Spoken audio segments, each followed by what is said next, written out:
Well, hello there and welcome to the Good Old Days of Radio Show. It's Tuesday. Tuesday means comedy, and we have a good one selected for you today. I don't know that I've ever heard this particular program.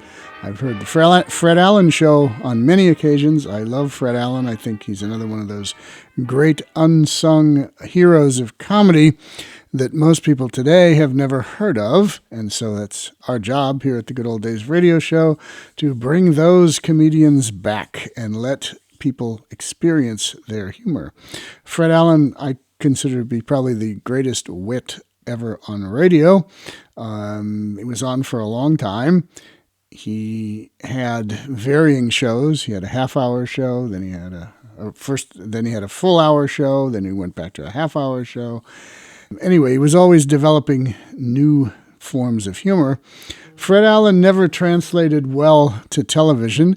He was not a television-type person. He was on television on occasion, but didn't like it. He liked radio and always considered television a medium that was not well done, as he put it in his own words.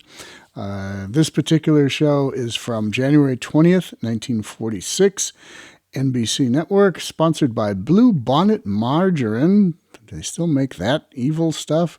Margarine is sponsored by Blue Bonnet Margarine, which will kill you if you eat it, and Tender Leaf Tea. That's probably okay. Anyway, here's Fred Allen.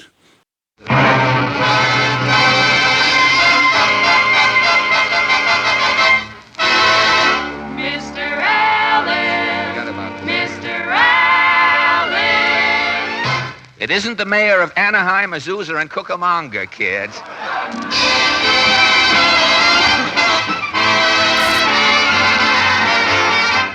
The makers of Bluebonnet Margarine and Tenderleaf Tea present The Fred Allen Show, with Fred's guests George Jessel, Portland Hoffa, Minerva Pius as Mrs. Nussbaum, Alan Reed as Falstaff Openshaw, the Tenderleaf Workshop Players, the DeMarco Sisters, and Al Goodman and his orchestra.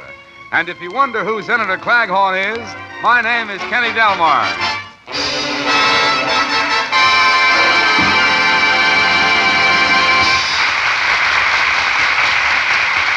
In the January issue of Cosmopolitan magazine, ladies and gentlemen, the so-called star of this program was selected as the Cosmopolite of the month.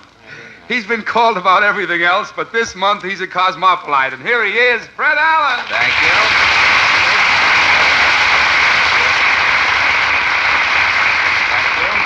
Thank you, and good evening, ladies and gentlemen. And Kenny, that story about me in Cosmopolitan, written by H. Allen Smith, turned out quite well, I thought. Yeah, you know, Fred, all of the magazines seem to be saluting people each month. They're always saluting. I've noticed that. Yeah, the Time magazine made President Truman the Man of the Year in January. Well, you know, I hear Time is making Mayor LaGuardia the Man of the Month for February. It's a short month, I think.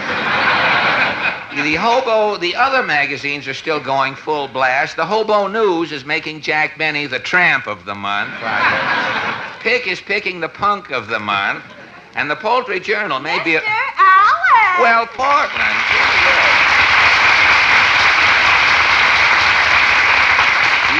Do you want to cut in, Portland? Kenny and I are talking about magazines saluting different people. Has anyone in your family ever been honored by a magazine? Well, last year, the Police Gazette chose Mama as Miss Patrol Wagon for 1945. Miss Patrol Wagon, huh? Is that...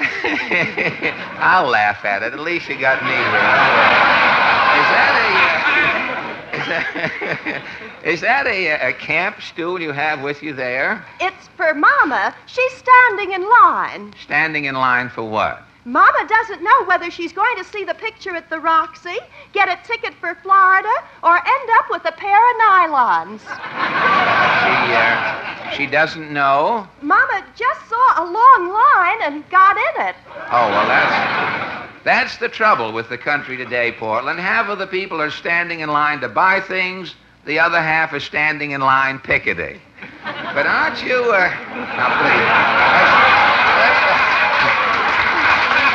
Just a mild demonstration, if any. Just a mild. We work it up as we go along. When Mr. Jessel arrives, big things happen.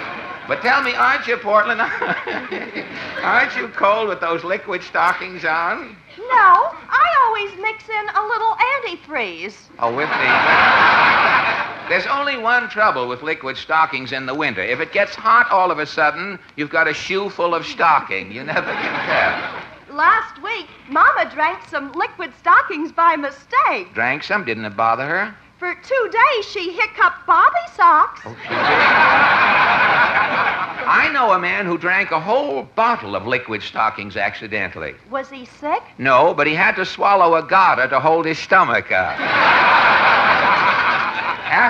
That was the last time he saw Paris. And speaking of garters, when you've got to go to Allen's Alley, you've got to go. Remind me to give the writers more money. These women, they got to go. Have you a question ready? A question? You bet. You know, this past week, strikes closed most of the meat packing plants throughout the country, shutting off the country's supply of meat. And so our question tonight is, if you have been unable to get your quota, how have you been coping with the meat shortage? Shall we go? As the electric fan said when somebody turned it on, I think I'll blow.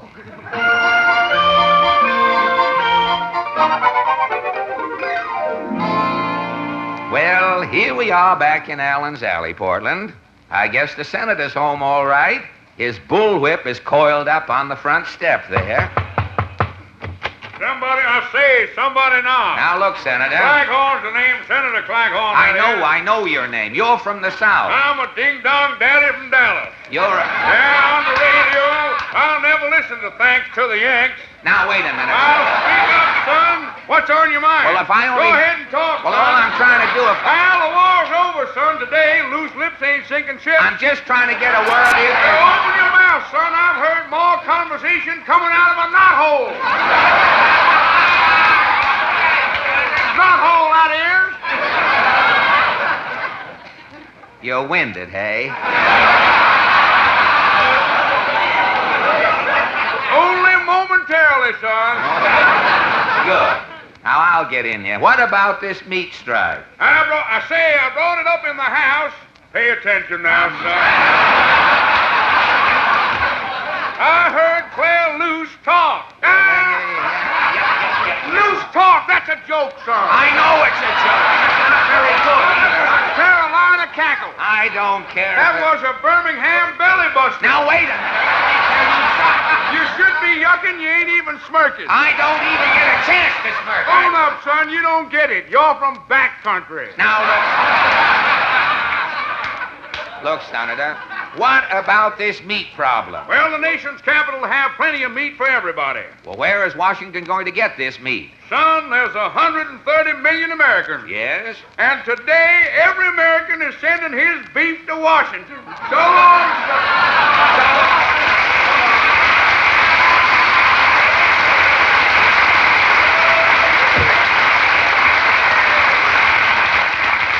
Well, the senator has a head like a pot roast. It brings back happy memories. Well, I hope Titus Moody is still up tonight. Now, let's see. Howdy, Bob. Yeah. Your exhaust is working well, Mr. Moody. You feel all right? You look a little shaky. Boy, was I stiff last night. Drinking? No. Somebody put starch in my bathwater. You have a bathtub in the house? No. Every Saturday night, I take a can of Dutch cleanser and lower myself down into the well. In this cold weather? No. During the winter, I don't slop around in the well. Well, how do you keep clean?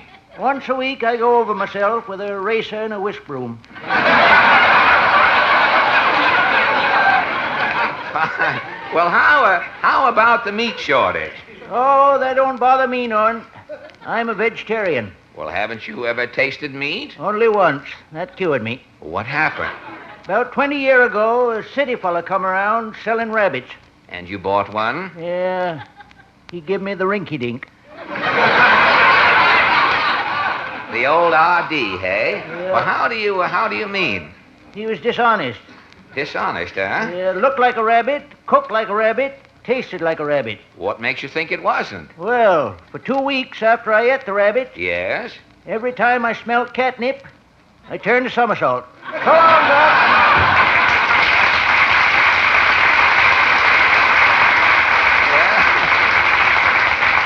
Mr. Moody still has that hang-cat look, I must say. Oh, well, what will a knock at this door bring? No. Oh, Mrs. Nussbaum. You were expecting maybe Weinstein Churchill?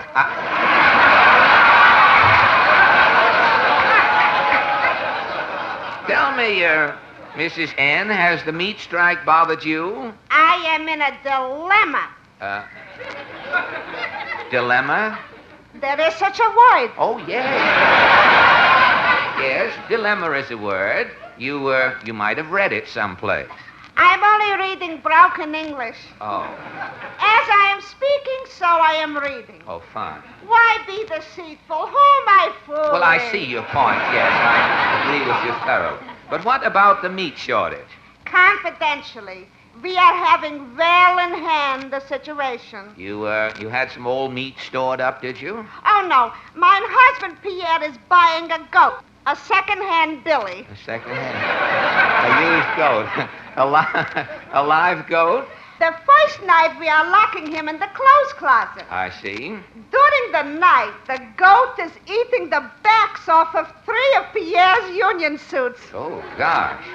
The next day, the goat Pierre is killing and we are having for dinner. Well, after eating the backs off 3 union suits, how did the goat taste? Like flapjacks, but delicious. Oh,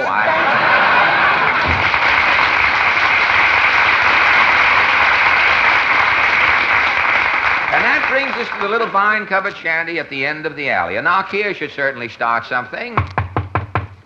Shout huzzah, scream adjectives flowery. Falstaff is here, the bard of the Bowery. Well, Falstaff. Something tells me that you have new poems for us tonight. Oh, indubitably. Have you heard? When they pinched Uncle Charlie, his excuse was a honey. He claimed he was in the bank just feeling the money. No, I haven't heard that. Or, the jukebox was playing I'm Confessin' as she lured me into the delicatessen. No. No. How about this? Mother, please don't point father at me. He may be loaded again. Now, wait a minute. Please.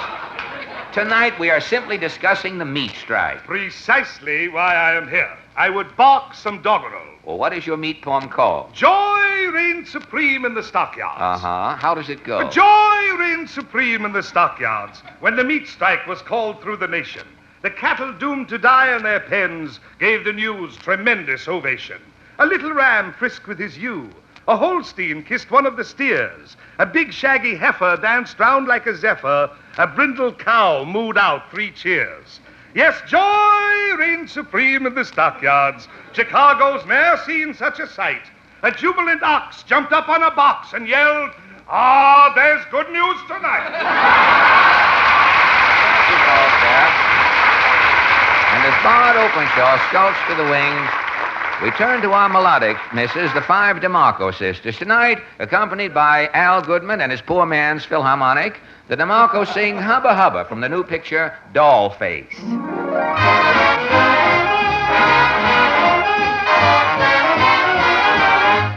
Hubba, hubba, hubba, hello, Jack. Hubba, hubba, hubba, just got back. Well, hubba, hubba, hubba, shoot some breeze, say whatever happened to the Japanese. Hubba, hubba, I'll say, ain't you heard? hubba, hubba, hubba, we got the word. We got it from a guy who was in the know. It was mighty smoky over Tokyo. A friend of mine in a B-29 dropped another load for love. As he flew away, he was heard to say, hubba, hubba, mop, mop, I got another mission, that's okay. And with your kind permission, well, I'll just say, hubba, hubba, hubba, be on your way. And I'll dig you later in the USA. Friend of mine in a B-29 dropped another load for love. He flew away about? Well, I got another mission, and that's very okay. And with your kind permission, well, I'll just say, hubba, hubba, hubba, be on your way, and I'll dig you later in the USA. Hubba, hubba, hubba, hubba, hubba, hubba, dig you later in the USA.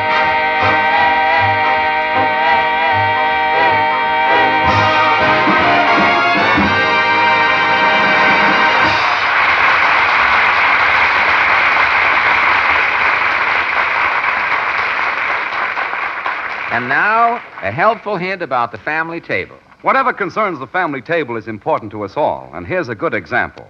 I'll bet you can all bake good biscuits, ladies. Tender, light, fluffy, mouth-melting. And here's a spread just made to go on these super biscuits of yours. Bluebonnet margarine. For Bluebonnet gives you flavor, nutrition, economy, all three. Bluebonnet has a delicious flavor, fresh, delicate, country sweet. You'll say no spread at any price ever gave you more delicious eating. Bluebonnet gives you proved nutrition, too. It's rich in food energy, rich in vitamin A. As for economy, you'll find Bluebonnet saves you real money. Why, it costs so little you can spread it on twice as thick. And remember, Bluebonnet margarine is a product of the makers of Fleischmann's yeast, a name that down through the years has always stood for quality. Be sure to ask your grocer for Bluebonnet tomorrow. Remember the letters FNE for flavor, nutrition, economy. Bluebonnet margarine gives all three: flavor, nutrition, economy.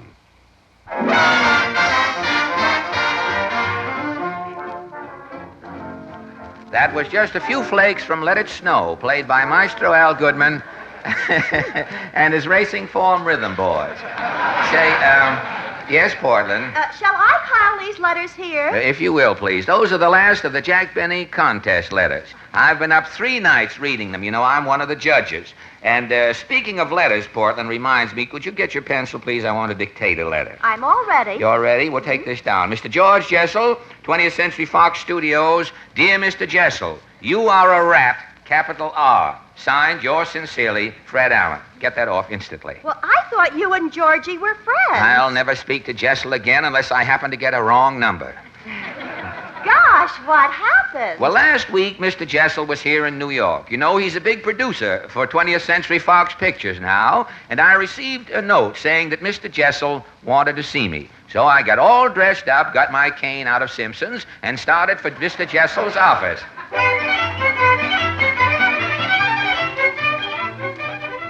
When I arrived at the 20th Century Fox building, I found Mr. Jessel's office a big nylon door, and I knocked on the door. Come in, come in. Georgie Jessel.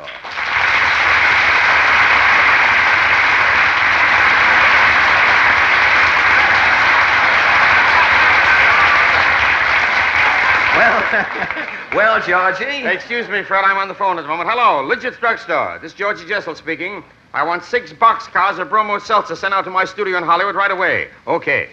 Georgie, 6 boxcars of Bromo Seltzer? It's for my new picture, Fred. Bromo Seltzer? Yes, I'm making a sequel to The Lost Weekend. It's called Saratoga Drunk.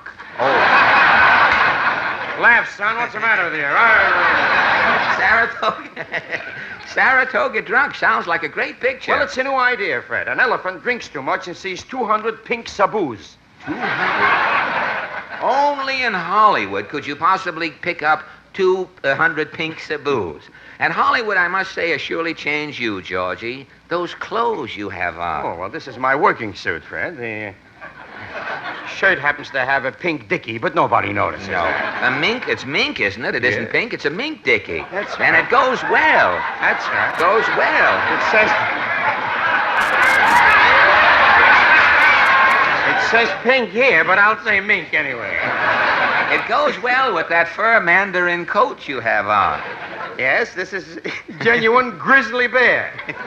Instead of the belt in the back, it has a big paw hanging down. Oh, this paw is spelled more. A big paw. But as you are, you Hollywood tycoons with your paws hanging down in the back, I suppose you're still living in that house out in Beverly Hills that looks like the Rose Bowl with Venetian blinds. Oh, you should see it now, Fred. I've had all the grass dyed white. You have white grass? Yeah. Why? Well, when the newsboy throws the paper on the lawn, the color shouldn't clash, you see? That's... Fred, I've got lavender trees and a pink hedge and a plaid sidewalk. Well, say, this riot of colors must be causing plenty of comment. What comment? Nobody even notices it? In Hollywood, who takes off the dark glasses, Fred? Oh, I see. Georgie, I wonder what would happen if one day everybody in Hollywood took off their dark glasses and all of the people got a good look at each other. This is a horrible thought, Fred. But tell me about your house, Georgie. You have a swimming pool, of course. I have the biggest pool in Hollywood. Well, how big is it? Well, when you stand on one side of the pool, Yes? from the other side you can hear voices yelling. When are they going to send us home? That's how big the pool is.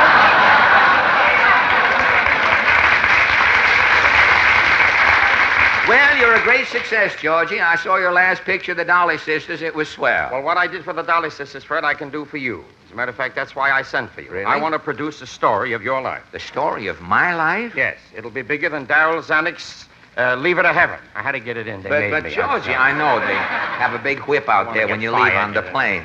But, Georgie, what actor could you possibly get to play my life? Don Amici? No, Amici's tied up. Really? You know, with the telephone situation, he's sorry he started the whole thing off. No, there's only one man to play your life, Fred, and that is you. You mean that I will be the star? Star? Why, it's your life. Everybody else in the picture is just a stooge. I'm the whole picture. Yes, Fred, there's just one little thing. Yes, Georgie. Well, now, you know how Alfred Hitchcock always sneaks into some scene in every picture that he directs? Yes, you always see Mr. Hitchcock in the crowd trying to get into the automat with his nickel out or something. That's right. Now, do you mind if I do just a little bit like that in your picture? A little bit? Of course not, George. You know, they'll just see the back of my head, maybe in a barber's chair, or maybe I'll run past the camera with a pushcart fast. Nobody'll see me. Suppose we just call that a producer's whim, if you Well, will. anything you say, Georgie. Now, what is this story like? All right, the picture opens with the 20th Century Fox signature music.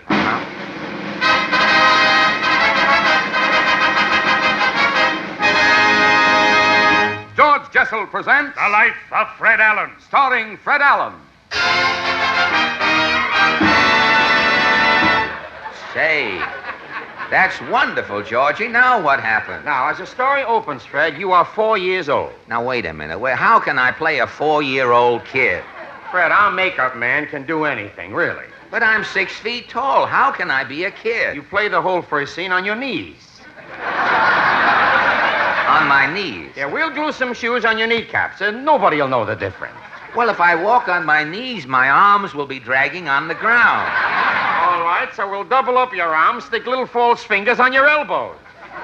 Well, after I'm made up, what do I do in the picture? Well, the story opens in Illinois. Now, you see, Now, Fred... wait a minute, Georgie. I was born in Boston in Massachusetts. I know that, Fred, but we have an old Illinois set left on the lot from another picture. What picture? Home in Indiana.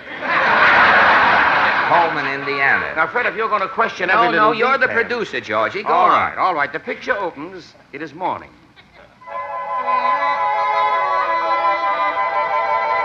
To little Freddie Allen, starting out in life, the world is a glorious adventure. He is on his way to school, happy, carefree. But see, he stops. The little tyke is worried. Is he late for school? By the side of the road, he sees a gaunt, lean man chopping logs. Hurrying over to this wood chopper, little Freddie says, Sir, what is the time? The time, my son, it's time for every American to stop and ponder. Our country is at the crossroads. Sit down on this log, son. I'm only a rail splitter myself. My name is Lincoln. Abe Lincoln. Now, wait a minute, I George. wrote a talk that I'm going to make next week. My boy, I'd like you to hear it and tell me what you think of it. Sit down on the log and I'll read it for you. Look, now, wait. 70 years ago, Georgie.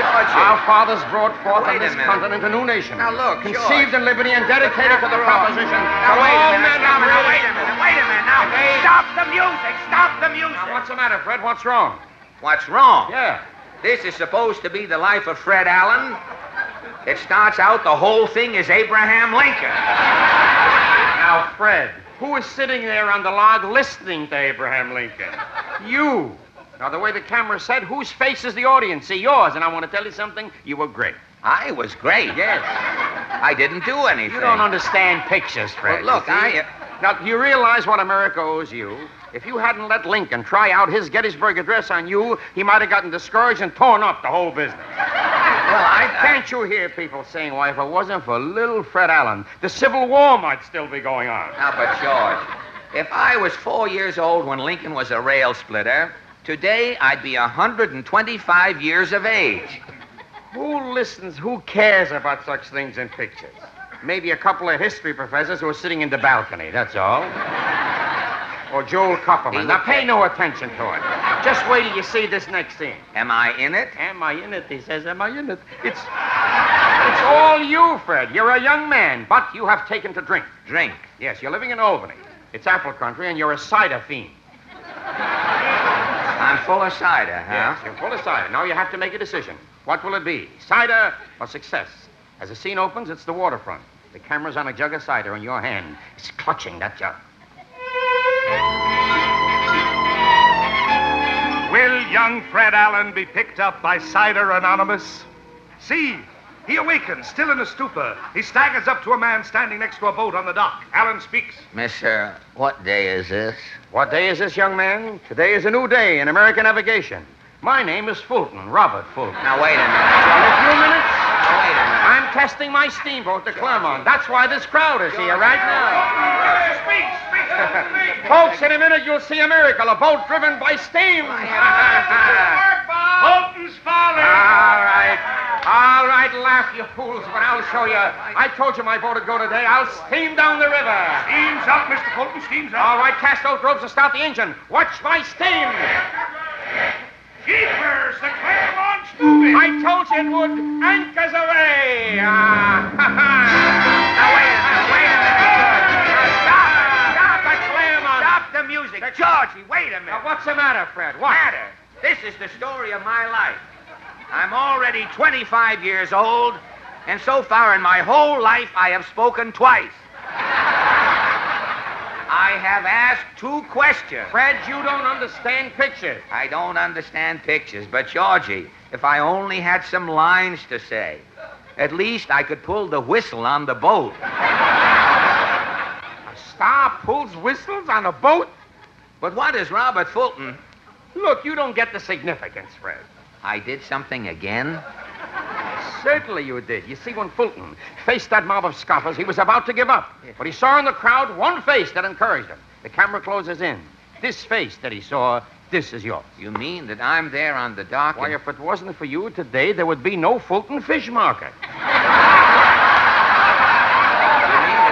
There'd be no steam. There'd be no Turkish bass. No steam. Tailors would be pressing pants by hand. But, Georgie... Stop complaining, will you? Because the rest of the picture is all you. Well, it's about time. Now, what happens now? Next scene opens down south. You've started a new life, Fred. You got a job. Good. You're on your way to rent a room. And as we fade in, you're walking up the stairs of an old southern mansion. Sounds good. Yes, Fred Allen has made a comeback. He has work. His eyes are bright. The world is before him. He knocks on the door of the old southern mansion. A kindly old man with snow-white hair opens the door. Pardon me, sir. Have you a room to rent? Come right in, son, and set yourself down. My name is Foster, Stephen Foster. Now, wait a minute. Honey, I wrote a new song this morning, and I want to sing it for you. Now, look, George. Way down upon the Swanee River, far, far away, that's where my heart is staying, that's where you go, Senator. Now, stop it. All right. Stop the music. This is the last straw. All right, now what? What is this picture? The life of Fred Allen or a George Jessel cavalcade? What do you mean? Now, stop stalling, Jessel. You were just going to put the back of your head in my picture. Now, first the picture, you're Lincoln, then you're Fulton, now you're Stephen Foster. When do you show up as Florence Nightingale? Who showed you the script? Never mind. How does the picture end? How does the picture end? Every picture fades out with a kiss. Don't tell me you're a contortionist and you kiss yourself. Now listen, Fred Allen, I'm the producer. And listen, George Jessel, I'm the star. If this is the life of Fred Allen, I won't stand for it. All right, I'll tell you what to do. Drop dead and I'll make your life a 2 real short. Fine, well, I'll do that. Make an appointment.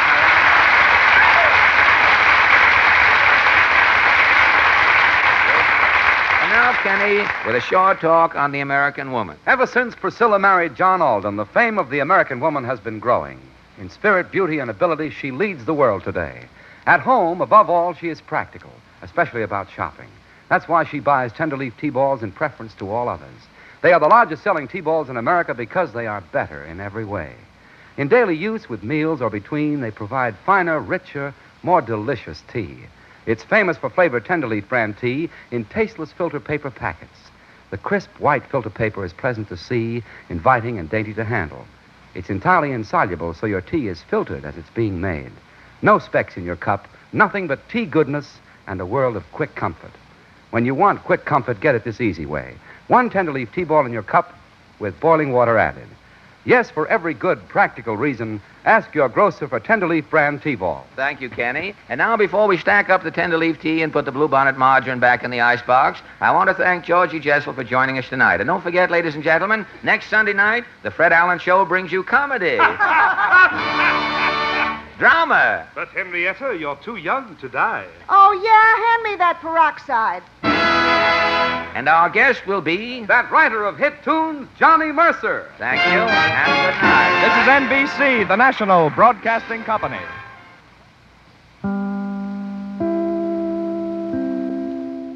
Fred Allen running overtime as usual. They always ad-libbed, and so they had to race to finish the show. Talking about a meat shortage on there, that actually did happen back in the mid-'40s after World War II. They did have meat shortages and other types of shortages. I guess not too long ago we had a toilet paper shortage. So I guess it shows you the state of America now. Anyway, George Jessel. George Jessel is one of those stars who sort of thought he wanted to be a star and tried to be a star and never actually became a star. He lost out to Al Jolson. He was originally supposed to be the jazz singer in the legendary first Warner Brothers talking picture. Lost out to Al Jolson for that. Floundered around most of the 30s and 40s with his own radio programs here and there and guest shots on other programs. I noticed on this show they described him as a big producer for 20th Century Fox. So while I was listening to that, I looked up to see what big producing he had done for 20th Century Fox. And there's a series of films that no one remembers today, except for one. He did hit on one, Nightmare Alley, which is a very famous film noir movie. So he did produce that, and he went on from there into the 50s on different talk shows. He would show up on Johnny Carson, do all kinds of things. He was a longtime friend of Groucho Marx. In fact, when he was very old, and when Groucho was very old, Jessel had gotten himself into some problems because he never really made much money. And so he was, I think, having issues with paying his mortgage or something. And I remember that Groucho would write him checks to help him pay his mortgage or pay some of his expenses. So there was a soft spot there. When Jessel died in 1981, they had apparently, and I missed this one, they had apparently a gigantic estate sale at his place out in the San Fernando Valley, and they sold off lots and lots of what now would be quite valuable memorabilia going all the way back. He had letters from Jolson and all kinds of Hollywood memorabilia stuffed in his little house out in the San Fernando Valley, and it all went out at a yard sale for little or nothing, and it's a sad ending. So there we go. Sad endings to a happy good old days of radio show on a Tuesday. All right, back on Thursday with more odd and strange suspense type programs, and then back next week with probably more comedy. We shall see. So until then, this is the good old days of radio show and me saying goodbye.